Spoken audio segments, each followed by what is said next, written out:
ਮੀਆਂ ਮੁਹੰਮਦ ਬਖਸ਼ ਸਾਹਿਬ ਲਿਖਦੇ ਨੇ ਕਿ ਚੰਗਾ ਦੋਸਤ ਵੀ ਅੱਲਾ ਦੀ ਇੱਕ ਨਿਮਤ ਹੁੰਦੀ ਹੈ। ਤੇ ਫਿਰ ਉਹਨਾਂ ਨੇ ਪੰਜਾਬੀ 'ਚ ਸ਼ਾਇਰੀ ਦੀ ਤਰਤੀਬ ਕਿਸ ਤਰ੍ਹਾਂ ਦਿੱਤੀ। ਚੰਗੀ ਮੰਦੀ ਸੱਜਣਾ ਕੋਲੋਂ ਸਹਿਵਾਰੀ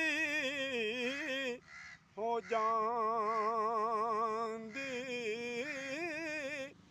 ਪਰ ਯਾਰ ਯਾਰਾਂ ਦਾ ਗਿਲਾ ਨਹੀਂ ਕਰਦੇ।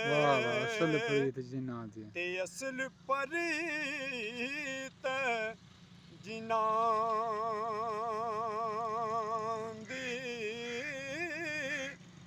ਤੇ ਬੇਨਸਲਾਂ ਦੀ ਯਾਰੀ ਕੋਲੋਂ ਤੌਬਾ ਲੱਖ ਲੱਖ ਵਾਰੀ ਚੰਗਾ ਹੋਇਆ ਲੜ ਨੇੜੇ ਹੀ ਛੁੱਟਿਆ।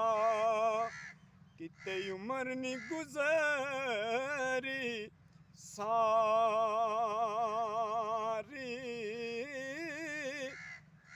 ਦਾਨਿਸ਼ਮੰਦ ਸੱਪ ਨੀ ਲੜਦਾ ਇੱਕ ਖੁੱਡੋਂ ਦੋ ਵਾਰੀ।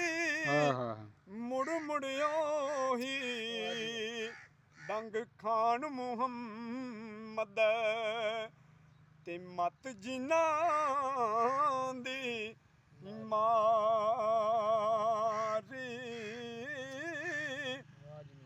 ਤੇ ਯਾਰਾਂ ਨਾਲ ਨੇ ਰੌਣਕ ਮੇਲੇ, ਬਾਬਾ ਫਰੀਦ ਸਾਹਿਬ ਲਿਖਦੇ ਨੇ ਕਿ ਯਾਰਾਂ ਨਾਲ ਨੇ ਰੌਣਕ ਮੇਲੇ ਤੇ ਯਾਰਾਂ ਨਾਲ ਬਹਾਰਾਂ, ਨਾਲ ਦਰਸ਼ਨ ਸ਼ਾਮ ਸਵੇਰੇ।